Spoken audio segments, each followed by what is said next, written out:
Okay my dear friends, നമുക്ക് ആദ്യമായി നമ്മുടെ ഗുരു ബ്രഹ്മർഷി പിതാമഹ പത്രിജിക്ക് ആത്മവന്ദനം, ആത്മസമർപ്പണം അർപ്പിച്ചുകൊണ്ട് ആരംഭിക്കാം.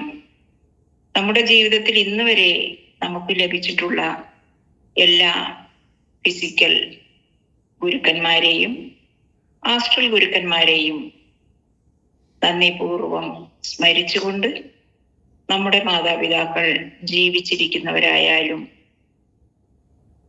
ബോഡി വെക്കേറ്റ് ചെയ്തവരായാലും എല്ലാവരെയും അവരുടെ പാദങ്ങളിൽ നമസ്കരിച്ചുകൊണ്ട് നമുക്ക് ഈ ധ്യാനത്തിലേക്ക് പ്രവേശിക്കാം. ജന്മജന്മാന്തരങ്ങളായി തുടർന്നു വരുന്ന ഈ ജന്മയാത്രയിൽ നമ്മൾ അറിഞ്ഞോ അറിയാതെയോ ഏതെങ്കിലും രൂപത്തിലുള്ള ആത്മാക്കളോട് ഏതെങ്കിലും വിധത്തിൽ നമ്മൾ തെറ്റുകൾ ചെയ്തു പോയിട്ടുണ്ടെങ്കിൽ ആ തെറ്റുകൾക്ക് മാപ്പ് ചോദിക്കാം. ആ ആത്മാക്കൾ ഏത് ലോകത്തിലായിരുന്നാലും അവർ സാക്ഷാത്കാരം സിദ്ധിച്ചവരായിരിക്കട്ടെ എന്ന് ആശംസിക്കാം. അതുപോലെ നമ്മോട് ഏതെങ്കിലും ജന്മങ്ങളിൽ ഏതെങ്കിലും ആത്മാക്കൾ തെറ്റ് ചെയ്തു പോയിട്ടുണ്ടെങ്കിൽ അവരോട് നമ്മൾ ഫോർഗീവ്നെസ് എന്നത് വളരെ വലിയ ഒരു ശക്തിയാണ്. നമ്മൾ അവരോട് ക്ഷമിക്കാം. അവരുടെ ആത്മസാക്ഷാത്കാരത്തിനായി നമുക്ക് ആശംസിക്കാം. ഇനി നമുക്ക് ധ്യാനത്തിലേക്ക് കടക്കാം. കൈകൾ കോർത്തു പിടിക്കാം, കൈവിരലുകൾ കോർത്തു പിടിക്കാം, കാൽപാദങ്ങൾ ക്രോസ് ചെയ്യാം. നമ്മുടെ ഇരിപ്പിടം തിരഞ്ഞെടുക്കാം, സുഖാസനത്തിലിരിക്കാം. വളരെ നേരം ഡിസ്റ്റർബൻസ് ഒന്നുമില്ലാതെ സുഖമായിരിക്കാൻ പറ്റുന്ന ഒരു ആസനം തിരഞ്ഞെടുക്കാം. ആയാസരഹിതമായി ശരീരത്തെ നമുക്ക് ഉറപ്പിക്കാം. ഇനി നമുക്ക് നമ്മുടെ അന്തരാത്മാവിലേക്ക് പ്രയാണം ആരംഭിക്കാം. അതിനായി മനസ്സിന്റെ കൺട്രോൾ നമുക്ക് ഏറ്റെടുക്കാം. മനസ്സിനെ നിയന്ത്രിക്കാൻ നമുക്ക് സാധ്യമല്ല. അതിൻ്റെ പോക്കിനെ അല്ലെങ്കിൽ അതിൻ്റെ പ്രവൃത്തിയെ നിയന്ത്രിക്കാൻ നമുക്ക് സാധ്യമല്ല എങ്കിലും അതെങ്ങോട്ട് പോകുന്നു, എങ്ങോട്ട് പോകണം, എങ്ങോട്ട് പോവരുത് എന്ന് നമുക്ക് നിരീക്ഷിച്ചുകൊണ്ട് അതിൻ്റെ ദിശയെ നമ്മുടെ ബുദ്ധി ഉപയോഗിച്ചുകൊണ്ട് അതിൻ്റെ ദിശയെ നമുക്ക് ക്രിയേറ്റീവായിട്ടുള്ള അല്ലെങ്കിൽ ആത്മീയമായ തലത്തിലേക്ക് ആ ചിന്തകളെ നമുക്ക് മാറ്റാൻ കഴിയും ബൈ സാധന എന്നതാണ് സത്യം. ചിന്തകളെ നിയന്ത്രിക്കാൻ സാധ്യമല്ല എങ്കിലും ശ്വാസത്തിൽ ശ്രദ്ധിച്ചുകൊണ്ട് നാനാവിധ ചിന്തകളെയും ശ്വാസത്തിലേക്ക് കേന്ദ്രീകരിച്ചുകൊണ്ട് ചിന്തകളുടെ ബാഹുല്യത്തെ നമുക്ക് ചെയ്യാം. അതാണ് നമ്മൾ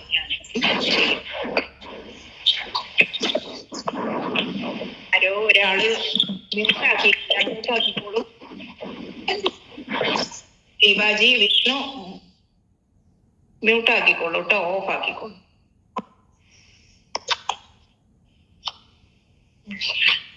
ആ മൈക്കിൽ ടെസ്റ്റ് ചെയ്താൽ മതി.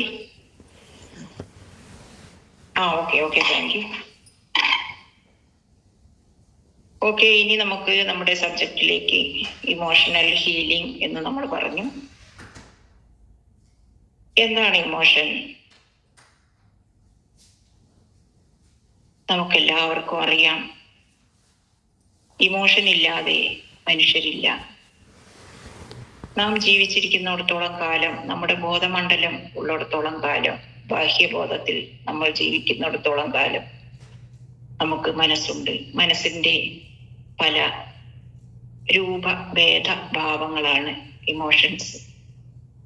അവിടെ നമുക്ക് സങ്കടമുണ്ട്, ദേഷ്യമുണ്ട്, ക്രോധമുണ്ട്, എല്ലാം ഉണ്ട്. ഇതില്ലെങ്കിൽ നാം ഇല്ല. പക്ഷേ അത് അമിതമായി നമ്മളിൽ ഉണരുമ്പോൾ, അല്ലെങ്കിൽ നമ്മുടെ കൺട്രോളിനപ്പുറം നമ്മുടെ ഇമോഷൻ മുന്നോട്ട് പോകുമ്പോൾ, നമ്മുടെ ജീവിതം, അത് ഭൗതികമായാലും ആത്മീയമായാലും, ആത്മീയ തലത്തിലേക്ക് നമുക്ക് കടക്കാൻ പറ്റില്ല. ഭൗതികമായ നമ്മുടെ ജീവിതം അലങ്കോലപ്പെട്ടതായിരിക്കും. നമ്മുടെ സാമൂഹിക ബന്ധങ്ങൾ അല്ലെങ്കിൽ നമ്മുടെ ദൈനംദിന ജീവിതം തന്നെ ദുഷ്കരമായിരിക്കും എന്ന് നമുക്കറിയാം. എങ്ങനെ നമുക്കിതിനെ നിയന്ത്രിക്കാം? ഒറ്റ വാക്കിൽ പറഞ്ഞാൽ, ധ്യാനത്തിലൂടെ നമുക്കിതിനെ ബാലൻസ് ചെയ്യാം. ബാലൻസിങ് ആണ് ഇവിടെ. ഇമോഷൻസ് ഇല്ലാതെ ഇരിക്കില്ല, അത് നമ്മുടെ സഹജമാണ്. അതിനെ ബാലൻസ്ഡ് സ്റ്റേജിലേക്ക് നമുക്ക് ആക്കി മാറ്റാം. അത് നമ്മുടെ പ്രയത്നം കൊണ്ട്. ഇതിന്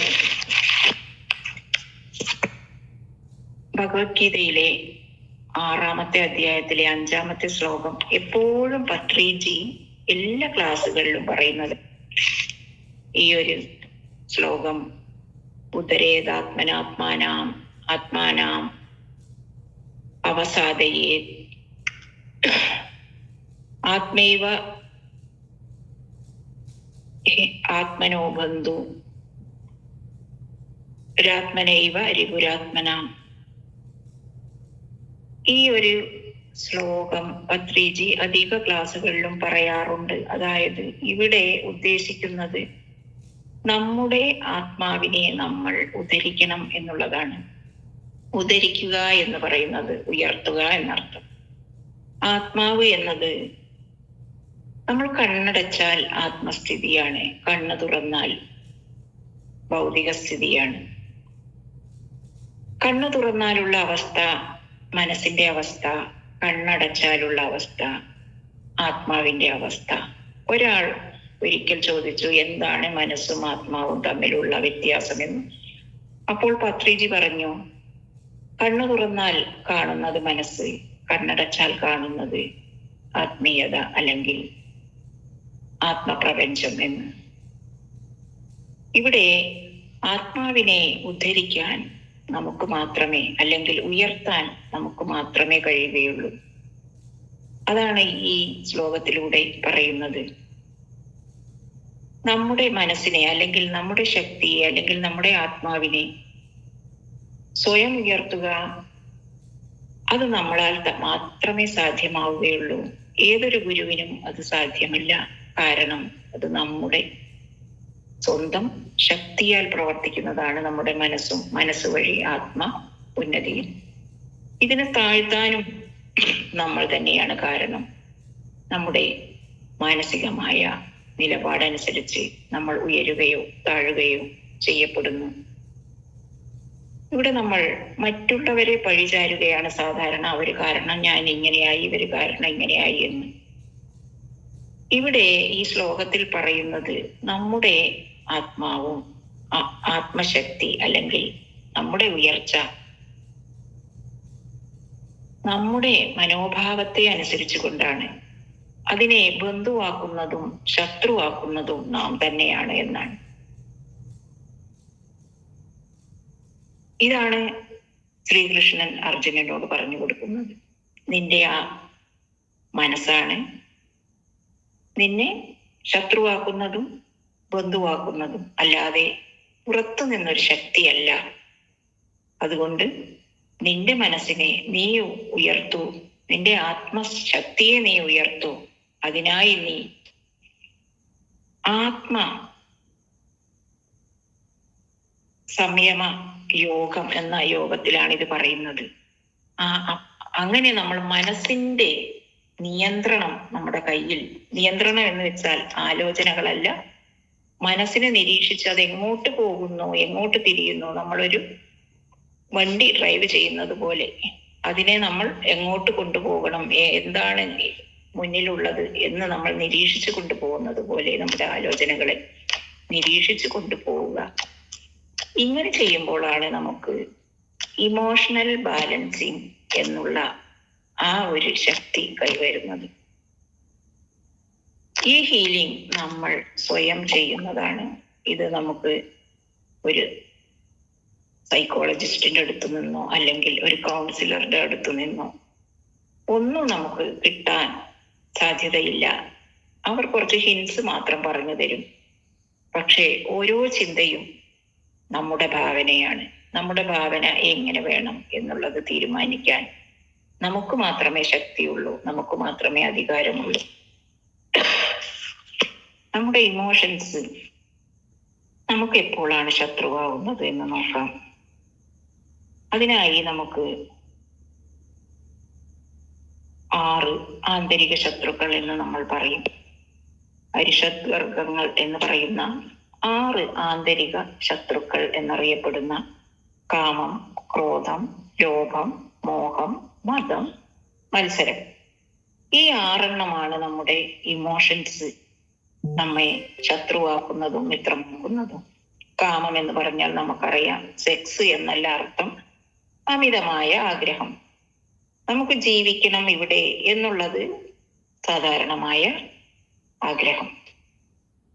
അത് അമിതമായ രീതിയിൽ വരുമ്പോഴാണ് അവിടെ നമുക്ക് നമ്മുടെ ആത്മതലത്തിൽ തന്നെ വിളിച്ചകൾ വരുന്നത്. അത് മറ്റുള്ളവർക്ക് ഉപദ്രവമായി തീരുന്നത്. അതുപോലെ ക്രോധം എന്നാൽ നമുക്കറിയാം, ദേഷ്യം, കോപം, അമിതമായ കോപം, അമിതമായ ദേഷ്യം. ലോഭം എന്നാൽ അത്യാഗ്രഹം അല്ലെങ്കിൽ പിശുക്ക് എന്നൊക്കെ പറയാം. അത്യാഗ്രഹം, ഇനിയും ഇനിയും വേണം എന്നുള്ള, മറ്റുള്ളവർക്ക് കൊടുക്കാതെ പിടിച്ചു വെക്കുന്ന ആ അവസ്ഥ, പിശുക്ക്. ലോഭവും അമിത ആഗ്രഹവും, അതായത് കാമവും, രണ്ടും വേറെയാണ്. ഇനി മതം എന്ന് പറഞ്ഞാൽ അഹങ്കാരം, ഗർവ്. മത്സരം എന്ന് പറഞ്ഞാൽ നമുക്കറിയാം, മത്സരം തന്നെ. വിദ്വേഷത്തിന്റെയും അസൂയയുടെയും സന്താനമാണ് മത്സരം. ഇതെല്ലാം കൂടി നമ്മുടെ ആന്തരിക ശത്രുക്കൾ എന്ന് നമ്മൾ വിളിക്കുന്നു. ഈ ആന്തരിക ശത്രുക്കളാണ് നമ്മുടെ ജീവിതത്തെ, ജീവനെ, ആരോഗ്യത്തെ, മനസ്സിനെ, ബുദ്ധിയെ അലങ്കോലപ്പെടുത്തുന്നത്, അല്ലെങ്കിൽ നമ്മെ നമ്മളല്ലാതാക്കുന്നത്, നമ്മുടെ ശരിയായ അസ്തിത്വമായ ആത്മപ്രപഞ്ചത്തിലേക്ക് നമ്മെ പ്രവേശിക്കാൻ സമ്മതിക്കാതെ നമുക്ക് വഴി തടസ്സമായി നിൽക്കുന്ന ഈ ഘടകങ്ങളെ നിയന്ത്രിക്കുക എന്നുള്ളത് നമ്മുടെ ബാധ്യതയാണ് എന്നാണ് ഈ 6-ാമത്തെ അധ്യായത്തിലെ 5-ാമത്തെ ശ്ലോകത്തിൽ പറഞ്ഞിട്ടുള്ളത്. ഈ ശ്ലോകം എല്ലാവരും മനസ്സിലാക്കണമെന്ന് പത്രിജി എപ്പോഴും പറയാറുണ്ട്. കാരണം ഇതാണ് നമ്മുടെ ബേസ് എന്നെപ്പോഴും പറയാറുണ്ട്. പക്ഷെ അത് എത്ര പേർക്ക് സാധിച്ചു, എത്ര പേർക്ക് സാധിച്ചില്ല എന്നുള്ളത്, അത് നമ്മുടെ സാധന സമയത്തെ, പ്രയത്നത്തെ, നമ്മുടെ ആഗ്രഹത്തെ അതിനനുസരിച്ചിരിക്കും. അത് പരിപൂർണമായും അത് സാധ്യമാണോ എന്ന് ചോദിച്ചാൽ അത് ഡിപ്പെൻസ് ആണ്. നമ്മളെ മാനസികാവസ്ഥയെ, നമ്മുടെ സാധനയെ ആശ്രയിച്ചാണ് ഇരിക്കുന്നത്. പക്ഷേ ഒരു കാര്യം മാത്രം തീർച്ചയാണ്, നമുക്ക് ആത്മദർശനം അല്ലെങ്കിൽ ആത്മസാക്ഷാത്കാരം അല്ലെങ്കിൽ ആത്മീയ ഉന്നതി ഇത് സാധ്യമാകണമെങ്കിൽ ഈ ആന്തരിക ശത്രുക്കൾ നമ്മൾ നമ്മുടെ ഗ്രിപ്പിൽ വെച്ചേ മതിയാവൂ. ഇവിടെ എങ്ങനെയാണ് നമ്മൾ ഇതിനെ നിയന്ത്രിക്കുക അല്ലെങ്കിൽ ഇതിനെ ബാലൻസ് ചെയ്യുക? നമ്മൾ ശ്രമിച്ചാൽ മാത്രമേ അത് സാധ്യമാവുകയുള്ളൂ എന്ന് നമ്മൾ പറഞ്ഞു. അത് നമ്മുടെ ബാധ്യതയാണെന്നും ആ ശ്ലോകത്തിൽ പറഞ്ഞിട്ടുണ്ട് ശ്രീകൃഷ്ണൻ. അത് നമ്മുടെ ബാധ്യത തന്നെയാണ്. കാരണം നമുക്ക് മുന്നോട്ടുള്ള വഴി അത് തുറക്കണമെങ്കിൽ ഈ ഇമോഷണൽ ബാലൻസിങ് നമുക്ക് സാധ്യമാണ്. ഇനി നമുക്കറിയാം, ഒരു മനുഷ്യൻ എന്നത് ശരീരവും മനസ്സും ബുദ്ധിയും ചേർന്നതാണ്. ഇവിടെ നമുക്കൊരു ഭൗതിക ശരീരമുണ്ട്, അവിടെ ഒരു മനസ്സുണ്ട്, അവിടെ ഒരു ബുദ്ധിയുണ്ട്. ശരീരം കൊണ്ട് പണി ചെയ്യുന്നു, മനസ്സുകൊണ്ട് ആലോചിക്കുന്നു, ബുദ്ധി കൊണ്ട് വിവേചനം സാധ്യമാകുന്നു. ഇവിടെ നമുക്ക് ശരീരം പഞ്ചഭൂത നിർമ്മിതമാണെന്ന് നമുക്കറിയാം. പഞ്ചഭൂതങ്ങളെ കുറിച്ച് നമുക്കറിയാം. ഭൂമിയുണ്ട്, വായുണ്ട്, ജലമുണ്ട്, ആകാശമുണ്ട്, അഗ്നിയുണ്ട്. ഇതെല്ലാം കൂടിയതാണ് പഞ്ചഭൂതം. ഈ പ്രപഞ്ചത്തിൽ നമ്മുടെ അച്ഛനമ്മമാരുടെ ശരീരത്തിൽ നിന്നും കിട്ടിയ ഒരു ബീജവും ഒരു അണ്ടവും ഈ പഞ്ചഭൂതങ്ങളും എല്ലാം നമ്മുടെ ഭൗതിക ശരീര നിർമ്മാണത്തിന് ആവശ്യമായ ഘടകങ്ങൾ നമുക്ക് തന്നിട്ടുണ്ട്.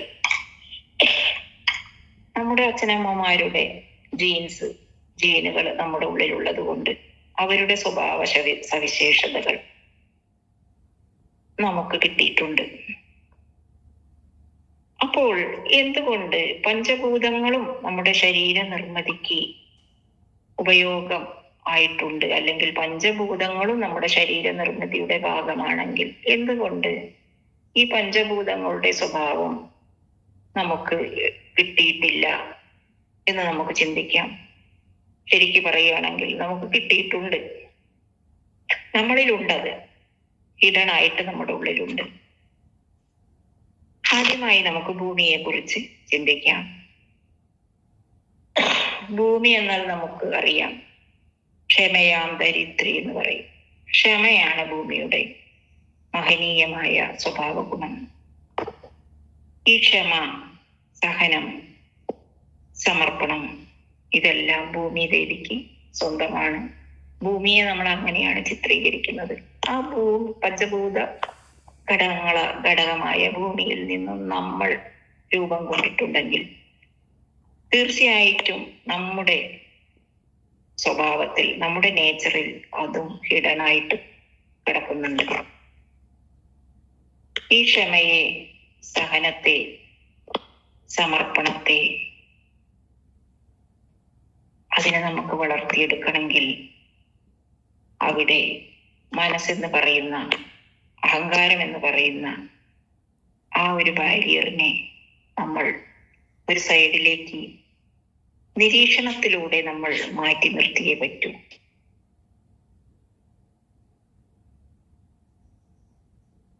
അത് ബൈ പ്രാക്ടീസിലൂടെ മാത്രം, സാധനയിലൂടെ മാത്രം സാധിക്കുന്നതാണ്.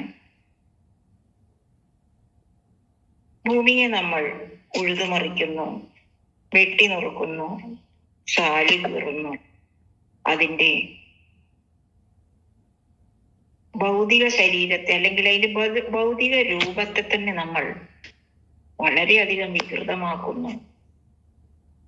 ഇനി നമ്മൾ ചെയ്യാത്തതൊന്നുമില്ല ഭൂമി ദേവിയെ, എങ്കിലും നമുക്കിടം തരാൻ, നമുക്ക് ജീവിക്കാൻ ആ മടിത്തട്ടിൽ എന്നും നമുക്ക് സ്ഥാനം തന്നുകൊണ്ട് സ്വന്തം അമ്മയെ പോലെ നമ്മെ കാത്തു സൂക്ഷിക്കുന്ന ആ ഭൂമി ദേവിയെ നമുക്ക് സങ്കല്പിച്ചുകൊണ്ട് ശ്വാസത്തിൽ ശ്രദ്ധിക്കാം. മൈ ഡിയർ ഫ്രണ്ട്സ്, എൻ്റെ ഉള്ളിൽ ഭൂമി ദേവിയുടെ ക്ഷമാശക്തി വന്നു നിറയുകയാണ് എന്ന് നമുക്ക് സങ്കല്പിക്കാം.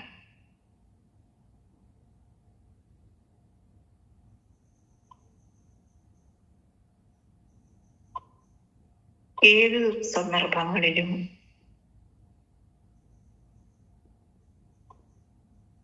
ഏത് പരിതസ്ഥിതികളിലും ഞാൻ ക്ഷമയോടുകൂടി തന്നെ മുന്നോട്ട് പോകും. കാരണം ഞാൻ തന്നെയാണ് ഭൂമാതാവ്.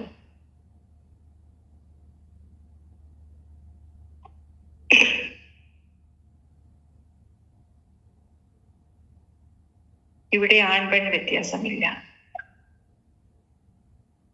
ഇവിടെ തത്വങ്ങളാണ് പറയുന്നത്, ലിംഗഭേദങ്ങളല്ല. ഭൂതത്വമാണ് നമ്മൾ സ്വീകരിക്കുന്നത്.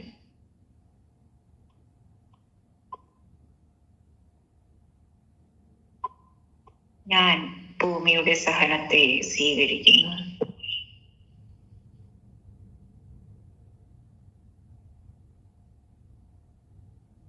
എന്റെ ശരീരത്തിലെ ഓരോ സെല്ലുകളും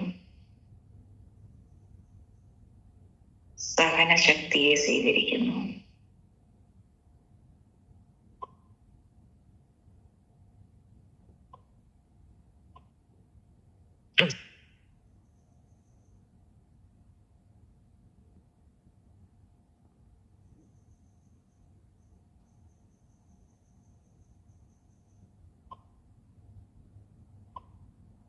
ഏത് പരിതസ്ഥിതികളിലും ഏത് സിറ്റുവേഷനിലും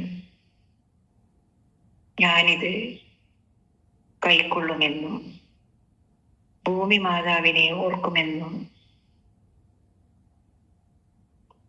ഞാൻ എൻ്റെ മനസ്സിൽ ഉറപ്പിക്കുന്നു.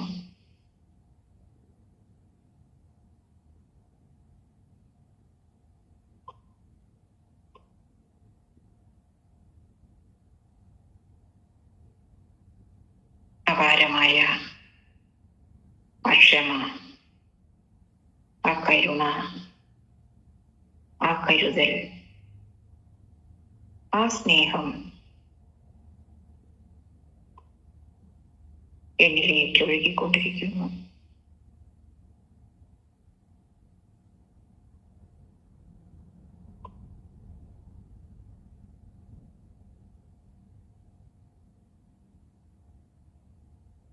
ഇന്നു മുതൽ ഞാൻ എഴുന്നേൽക്കുമ്പോൾ എനിക്ക് അഭയം തന്ന, എന്നെ ഇത്രയധികം സംരക്ഷിച്ച് കാത്തു സൂക്ഷിക്കുന്ന എൻ്റെ ഭൂമാതാവിനെ ഞാൻ തൊട്ട് നിറകിൽ വെച്ചുകൊണ്ട് നമസ്കരിച്ചുകൊണ്ട് മാത്രം എൻ്റെ ഒരു ദിവസം ഞാൻ ആരംഭിക്കും.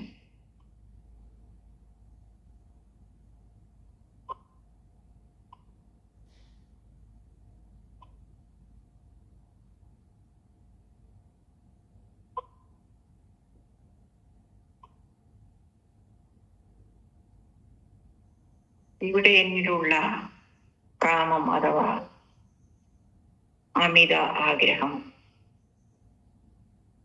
ഇതോടുകൂടി ഞാൻ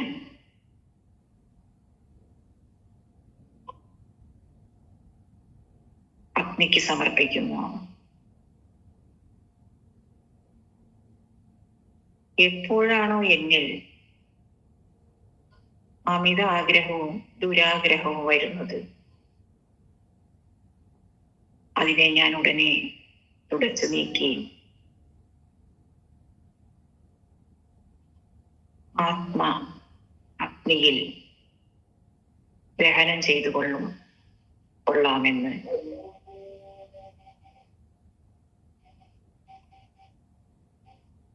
എന്റെ മനസ്സിനെ ഞാൻ വിശ്വസിപ്പിക്കുന്നു.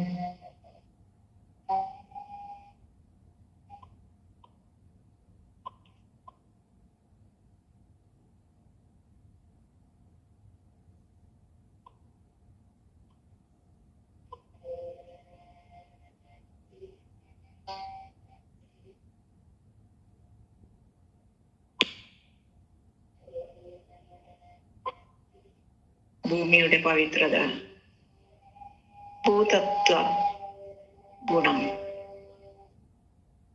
ഭൂമിയുടെ അന്തസത്ത എന്നിലുമുണ്ട്. അതിനെ ഞാൻ ഇന്നു മുതൽ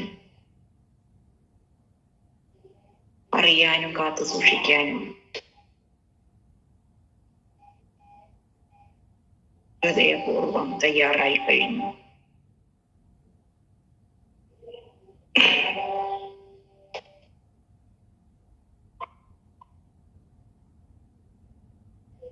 അപാരമായ ഭൂമിദേവിയുടെ അനുഗ്രഹവും ശക്തിയും എന്നിലേക്ക് പ്രവഹിച്ചു കൊണ്ടിരിക്കുന്നു. അത് ഞാൻ സ്വീകരിക്കുന്നു.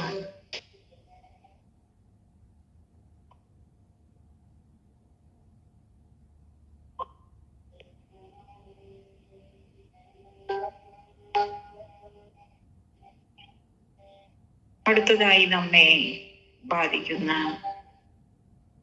ആന്തരിക ശത്രുവായ ക്രോധത്തെ നോക്കാം. ഭൂമിയിൽ നിന്നും വായു ഉണ്ടായി, അടുത്ത പഞ്ചഭൂതമായ വായു നമ്മുടെ ഉള്ളിലുമുണ്ട്.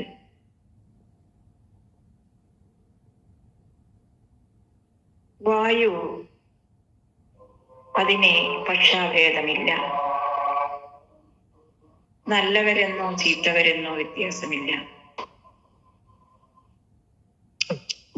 സ്നേഹപൂർവം എല്ലാവരുടെ അടുത്തേക്കും പ്രാണവായു ജീവനെ നൽകിക്കൊണ്ട് എത്തുന്നു.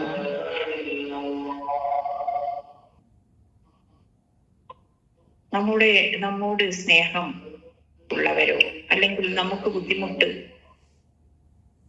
വരുത്തി വെച്ചവരോ എന്നുള്ള വ്യത്യാസമില്ലാതെ വായുവിനെ പോലെ നമ്മുടെ സർവീസ് അല്ലെങ്കിൽ നമ്മുടെ സേവനം, നമ്മുടെ സാന്ത്വനം, നമ്മുടെ സാമീപ്യം നമുക്ക് കൊടുക്കാൻ കഴിയുന്നു എന്ന് നമ്മൾ നിരീക്ഷിക്കുക.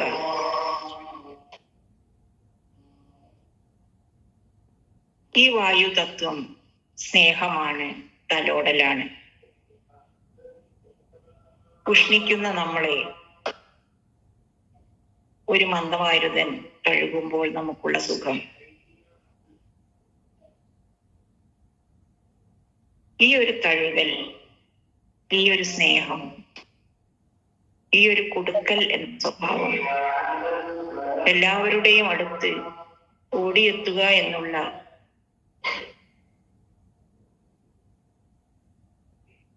ഈ ഒരു തത്വത്തെ, ഈ ഒരു സഹകരണത്തെ നമ്മുടെ ഉള്ളിലും ഒളിഞ്ഞു കിടക്കുന്നുണ്ട്. സാധനയിലൂടെ നമുക്ക് അതിനെ പുറത്തെടുക്കാം.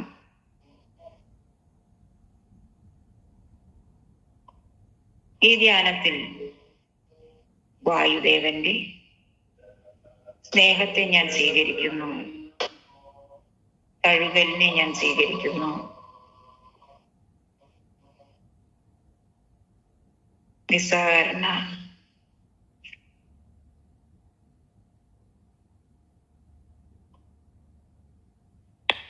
സേവനത്തെ ഞാൻ സ്വീകരിക്കുന്നു.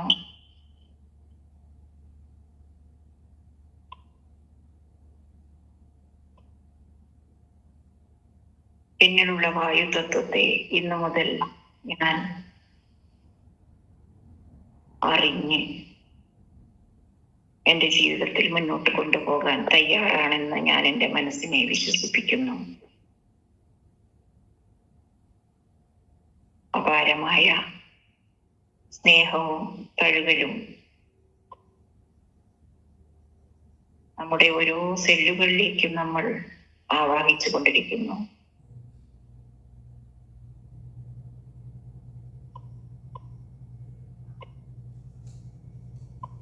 ഉള്ളിലുള്ള പഞ്ചഭൂത തത്വങ്ങളും പുറമേയുള്ള പഞ്ചഭൂതങ്ങളുമായി അനുസന്ധാനം നേടിക്കൊണ്ടിരിക്കുന്നു നമ്മളിപ്പോൾ.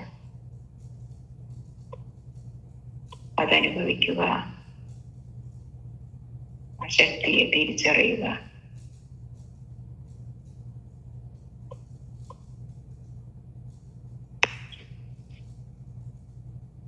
സനാതനധർമ്മത്തിൽ പഞ്ചഭൂതങ്ങളെ ഈശ്വരന്മാരായി നമ്മൾ പരിഗണിക്കുന്നു. കാരണം ഇതെല്ലാം നമ്മുടെ ഉള്ളിൽ അടങ്ങിയിരിക്കുന്ന പ്രപഞ്ച ശക്തികൾ തന്നെയാണ്. അടുത്തതായി നമുക്ക് ജലതത്വത്തിലേക്ക് പോവാം. ഉന്നതങ്ങളിലാണ് നദികൾ ഉത്ഭവിക്കുന്നത്. ഉന്നതങ്ങളിൽ ഉത്ഭവിച്ചാലും അതെപ്പോഴും താഴോട്ടൊഴുകുന്ന പ്രവണതയിലാണുള്ളത്. അഹങ്കാരമെന്ന ആ ആന്തരിക ശത്രു നമ്മുടെ ഉള്ളിലുള്ളപ്പോൾ, ഉള്ളിൽ എപ്പോഴെങ്കിലും ഉദയം ചെയ്യുകയാണെങ്കിൽ ജലതത്വത്തെ ഓർക്കുക.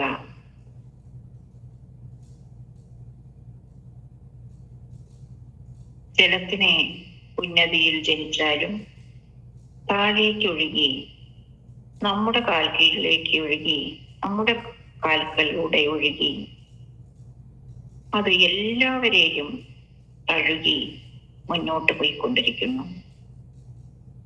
എല്ലാവരുടെയും ദാഹം ശമിപ്പിക്കുന്നു. എല്ലാവരുടെയും ശുദ്ധീകരണത്തിനായി അത് സ്വയം തയ്യാറായി നമ്മുടെ അടുത്തേക്ക് വരുന്നു. ജലം എന്ത് മലിനങ്ങൾ അതിൽ കൊണ്ടിട്ടാലും അത് അശുദ്ധമാകുന്നില്ല. സന്തോഷത്തോടു കൂടി അത് സ്വീകരിക്കുന്നു, മുന്നോട്ട് പോകുന്നു.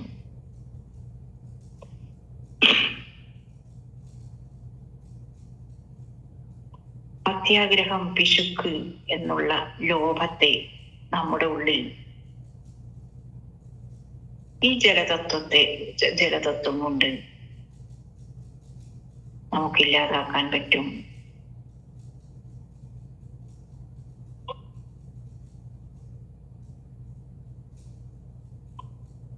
ജലം സഞ്ചരിക്കുന്ന ദിക്കെല്ലാം മനുഷ്യർക്ക്, ജീവികൾക്കും മാത്രമല്ല സസ്യലതാദികൾക്കും ജീവൻ നൽകിക്കൊണ്ട് അത് മുന്നോട്ട് പോകുന്നു. ഉന്നതങ്ങളിൽ ജനിച്ചാലും സേവന മനോഭാവത്തോടു കൂടി എല്ലാവരുടെയും കാൽക്കലൂടെ ഒഴുകി തഴുകി അതിന്റെ ലക്ഷ്യസ്ഥാനത്തേക്ക് അത് നമ്മുടെ മനസ്സിനെ എല്ലാം കുളിർപ്പിച്ചുകൊണ്ട് ഒഴുകി പോകുന്ന കാഴ്ച, അത് നമ്മുടെ മനസ്സിനെ കുളിർമയേകുന്നു.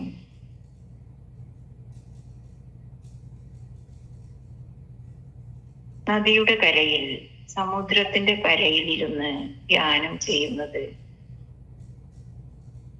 ആ ജലത്തിലടങ്ങിയിരിക്കുന്ന ജലതത്വശക്തിയെ നമ്മളിലേക്ക് ആവാഹിക്കാൻ സഹായിക്കുന്നു. മനസ്സിൽ സങ്കല്പിക്കുക, ഞാൻ ഈ ജലത്തിന്റെ നിർബാധമൊഴുകുന്ന ഗുണത്തെ, മറ്റുള്ളവർക്ക് കൊടുക്കുന്ന സന്തോഷത്തെ, മറ്റുള്ളവരുടെ ദാഹം തീർക്കുന്ന, മറ്റുള്ളവർക്ക് ദാഹജലം കൊടുക്കുന്ന, ജീവദാനം ചെയ്യുന്ന ആ തത്വത്തെ സ്വീകരിക്കാൻ നമ്മുടെ മനസ്സിനെ നമ്മൾ സജ്ജമാക്കുക, വിശ്വസിപ്പിക്കുക.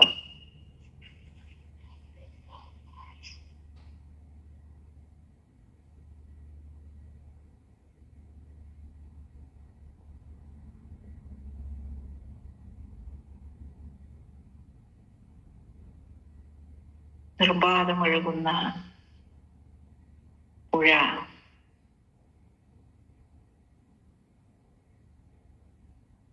എല്ലാം സ്വീകരിക്കാൻ ജലത്തിന് ശക്തിയുണ്ട്. നമ്മുടെ ഭാവനയെ പോലും ജലം സ്വീകരിക്കുന്നു. ജലത്തിലേക്ക് എന്തും ആവാഹിക്കാൻ സാധിക്കുന്നു. എന്തും ഏറ്റെടുക്കാൻ ജലം സന്നദ്ധമാണ്. അതുകൊണ്ടാണ് നമ്മൾ പൂജയ്ക്ക് ജലമെടുക്കുന്നത്, ജലതർപ്പണം ചെയ്യുന്നത്. അനുഗ്രഹത്തിനായി ഋഷിമാർ നമുക്ക് കമണ്ഡലത്തിൽ നിന്നും ജലമെടുത്ത് ജപിച്ച് നമുക്ക് തളിക്കുന്നത്. പവിത്രത എന്നതിൻ്റെ പര്യായമാണ് ജലതത്വം. നമ്മുടെ ഉള്ളിലുള്ള ഈ വിശുദ്ധിയെ നമ്മുടെ ഓരോ സെല്ലുകളും അനുഭവിച്ചറിയുന്നതായി സങ്കല്പിക്കുക.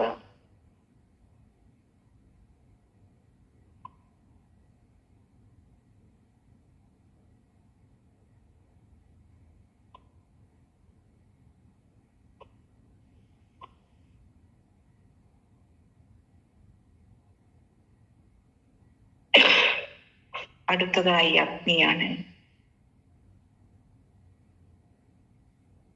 അഗ്നി വിശുദ്ധ ഭാവമാണ്. എന്തശുദ്ധിയെയും അത് കത്തിച്ച് ഭസ്മീകരിക്കുന്നു. അത് ശുദ്ധീകരിക്കുന്നു. അത് ശുദ്ധീകരണത്തിന്റെ ഭാവമാണ്.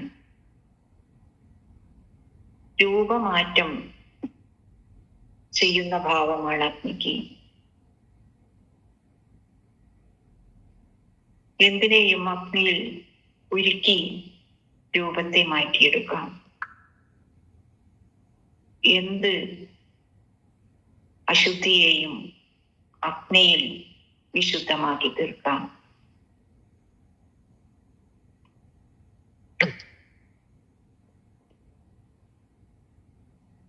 ഹോമകുണ്ഡങ്ങളിൽ അഗ്നി എരിയുമ്പോൾ നമ്മുടെ മന്ത്രങ്ങൾ, അതിൽ പൂജാദ്രവ്യങ്ങൾ സമർപ്പിക്കുമ്പോൾ നമ്മുടെ ഹിതത്തിനനുസരിച്ച് അതിൻ്റെ രൂപഭാവങ്ങൾ മാറുന്നു.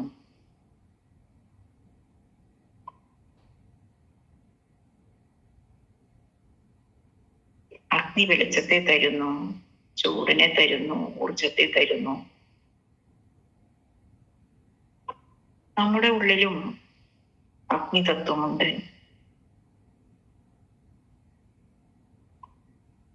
വിശുദ്ധതയുണ്ട്, ശുദ്ധീകരണ ഭാവമുണ്ട്. എങ്ങനെയുള്ള ആൾക്കാർ വന്നു നാമുമായിട്ട്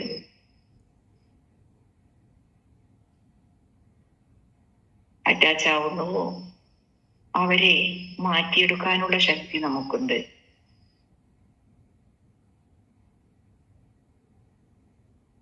ഈ അഗ്നിതത്വത്തെ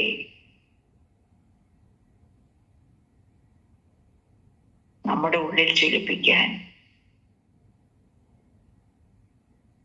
നമുക്ക് കഴിയണം. അഗ്നിയുടെ വിശുദ്ധ തത്വത്തെ നമ്മുടെ ഓരോ സെല്ലുകളിലേക്കും നമ്മൾ ആവാഹിക്കുന്നതായി, ആ ഊർജത്തെ നമ്മൾ സ്വീകരിക്കുന്നതായി സങ്കല്പിക്കുക.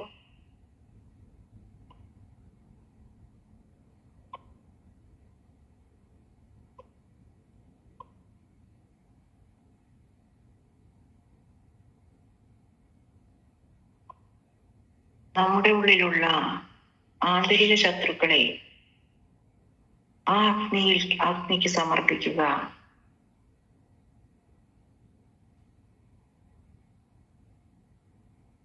നമ്മളിൽ വിശുദ്ധഭാവം വരുന്നതായി നമ്മൾ നമ്മുടെ മനസ്സിനെ വിശ്വസിപ്പിക്കുക.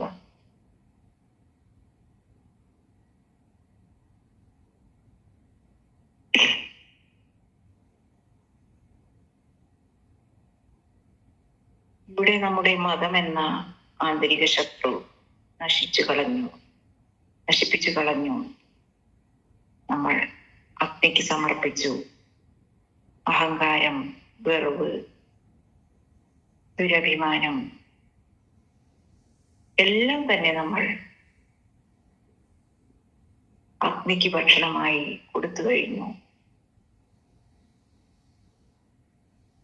പകരമായി ഒരു ശുദ്ധീകരണ ഭാവം നമുക്കെല്ലാവർക്കും കിട്ടി. അത് സ്വീകരിച്ചതായി നമ്മുടെ മനസ്സിനെ നമ്മൾ വിശ്വസിക്കുന്നു.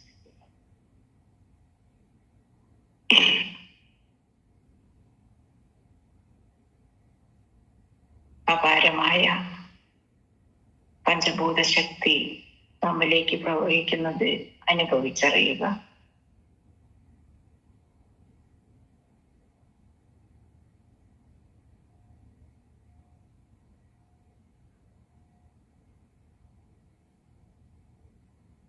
അഗ്നിദേവന്റെ അനുഗ്രഹത്തിനായി നമ്മൾ സ്വയം സമർപ്പിക്കുക.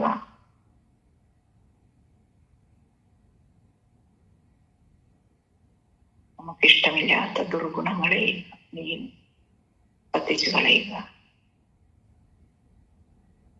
ശ്രേഷ്ഠമായ ശുദ്ധീകരണ പ്രക്രിയയിലൂടെ വിശുദ്ധഭാവത്തെ വീണ്ടെടുക്കുക.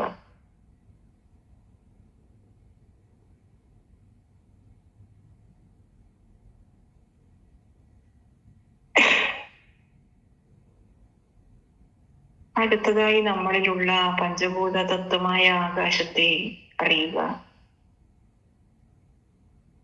ശൂന്യമാണ്, വിശാലമാണ്. ആകാശത്തിന്റെ തത്വം വിശാല തത്വമാണ്. നമ്മുടെ മനസ്സിനെ ഒരു ആകാശം പോലെയാണ് വിശാല തത്വത്തിൽ ലയിപ്പിക്കുക. അവിടെ എല്ലാം ഉണ്ട്, ഒന്നിനും ഇടമില്ല എന്നുള്ള ഒരവസ്ഥയില്ല. നല്ലതാണോ ചീത്തയാണോ എന്നുള്ള വിവേചനവുമില്ല. ആ വിശാലതയിൽ ഈ പ്രപഞ്ചം മുഴുവൻ അടങ്ങിയിരിക്കുന്നു. നമ്മുടെ ഹൃദയവും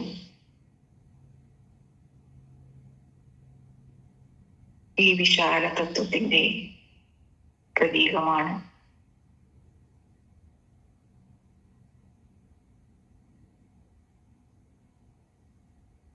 എല്ലാത്തിനെയും ഉൾക്കൊള്ളാനുള്ള ഒരു വിശാലത നമ്മുടെ ഹൃദയത്തിലുണ്ട്.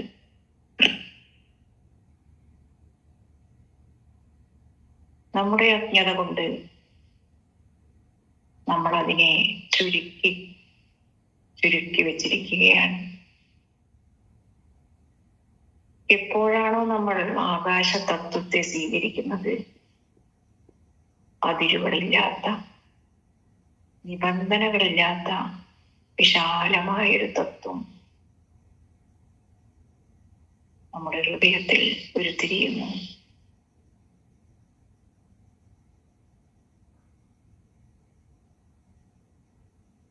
എല്ലാം സ്വീകരിക്കാൻ നമ്മൾ ഇരുകൈകളും നീട്ടി മുന്നോട്ട് ആയുന്നതായി സങ്കല്പിക്കുക.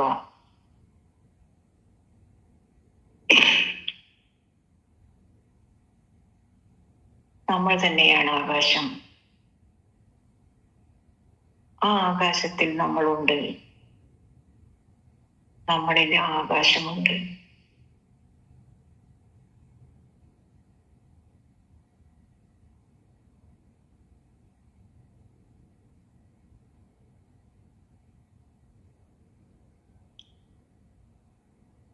ഇവിടെ മത്സരം എന്നുള്ള ആ ആന്തരിക ശത്രുക്കൾ ഈ വിശാലതയിൽ അപ്രത്യക്ഷമാവുന്നു. അസൂയ, വിദ്വേഷം, ഇതെല്ലാം ഈ വിശാല തത്വത്തിൽ ലയിച്ച് കാന്തിക രൂപം പ്രാപിക്കുന്നു.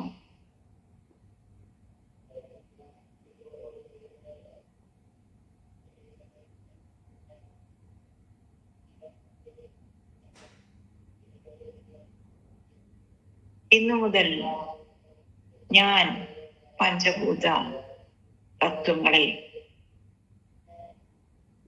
അനുസരിച്ച് ജീവിക്കാൻ തയ്യാറാണ്. ആ വിശാല തത്വത്തെ അംഗീകരിക്കാൻ തയ്യാറാണ്. എൻ്റെ ഓരോ സെല്ലുകളും ആകാശ തത്വത്തെ അംഗീകരിച്ചുകൊണ്ട് ജീവിക്കുന്നു എന്ന് നമ്മുടെ മനസ്സിനെ വിശ്വസിപ്പിക്കുക.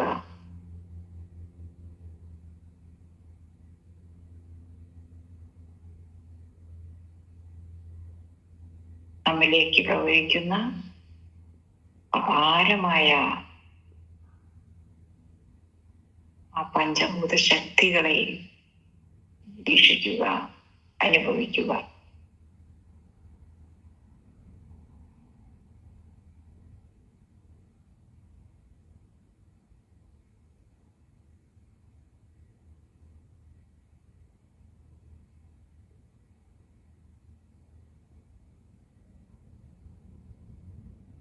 ഇതൊക്കെയായിരുന്നു നമ്മുടെ പൂർവികന്മാർ നമുക്ക് കാണിച്ചു തന്ന പൂജ.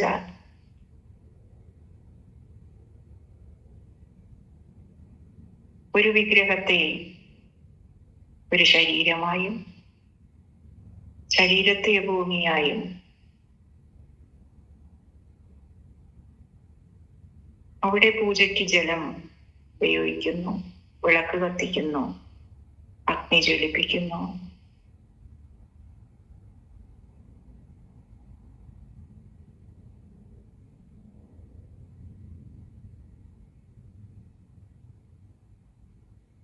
നമ്മുടെ ഹോമങ്ങളിലും പൂജകളിലും ആരാധനകളിലും എല്ലാം നമ്മൾ പഞ്ചഭൂതങ്ങളെ ഉൾക്കൊള്ളിക്കുന്നു. സ്ഥൂലമായ ആ രൂപങ്ങളിൽ നിന്ന് സൂക്ഷ്മമായ അതിന്റെ തത്വങ്ങളെ ഉൾക്കൊണ്ടുകൊണ്ട് നമ്മൾ ആരാധനകൾ ചെയ്ത് ശീലിച്ചു പോന്നു.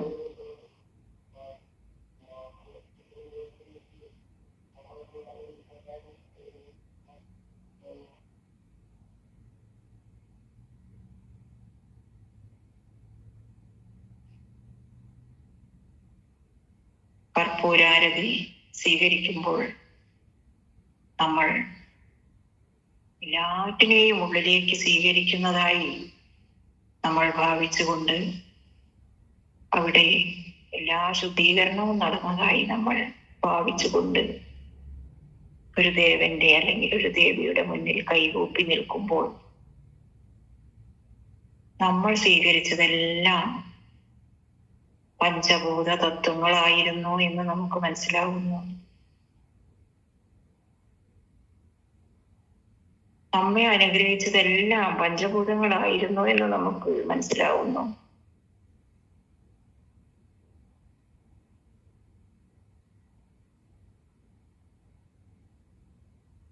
ആ ആരാധനയിൽ, ആ പ്രാർത്ഥനയിൽ, ആ പൂജയിൽ നമ്മുടെ ആന്തരിക ശത്രുക്കളെ നമ്മൾ ഇല്ലാതാക്കി നമ്മുടെ ആത്മദർശനം നമ്മൾ സാധിച്ചു എന്ന് ആ വിഗ്രഹത്തിന്റെ മുന്നിൽ കുമ്പിടുമ്പോൾ നമ്മൾ മനസ്സിലാക്കുന്നു. ഇതൊക്കെയായിരുന്നു പൂജയുടെയും ആരാധനയുടെയും അഭിഷേകത്തിന്റെയും അർത്ഥമെന്ന് നമ്മൾ ഇപ്പോൾ മനസ്സിലാക്കുന്നു.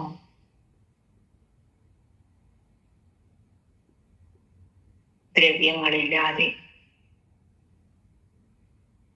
സ്ഥൂല രൂപങ്ങളില്ലാതെ ഇപ്പോൾ നമ്മൾ ധ്യാനത്തിലൂടെ അതിനെ സ്വായത്തമാക്കുന്നു.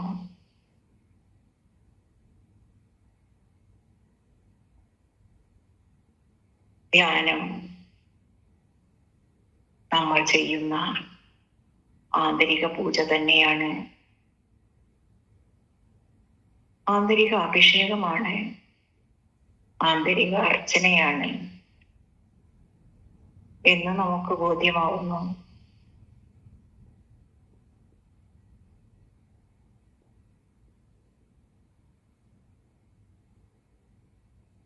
നമ്മളിലുള്ള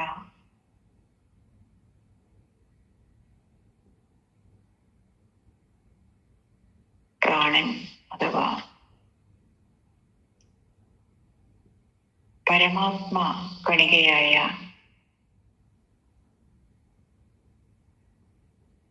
ആ ശക്തി, ആ ജീവാത്മശക്തി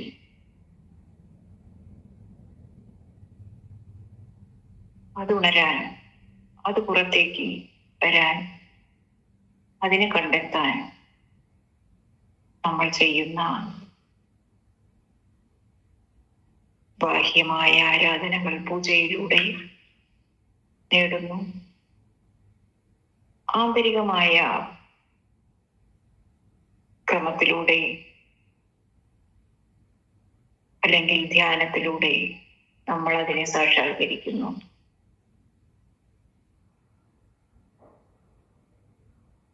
ഈ ആന്തരികമായ സാക്ഷാത്കാരമാണ്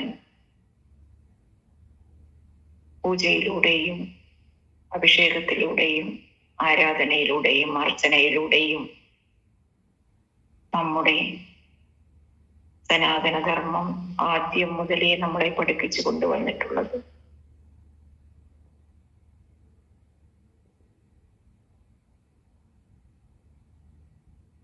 അപാരമായ വിശ്വശക്തി നമ്മുടെ ഓരോ സെല്ലുകളിലും നിറയുന്നതായി നിരീക്ഷിക്കുക.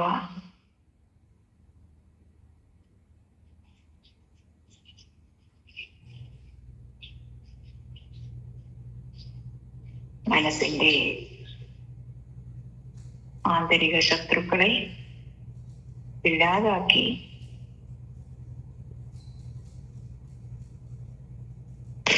നമ്മുടെ അന്തർപ്രപഞ്ചത്തിലെ ആത്മശക്തിയെ ഉണർത്തുന്ന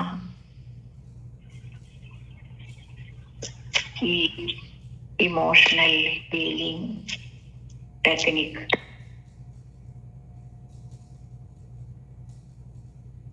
നമുക്കിവിടെ ഇന്ന് പരിചയപ്പെടാൻ സാധിച്ചു. ഇതിന് കാരണമായിട്ടുള്ള എല്ലാ മാസ്റ്റേഴ്സിനും നന്ദി രേഖപ്പെടുത്തുന്നു.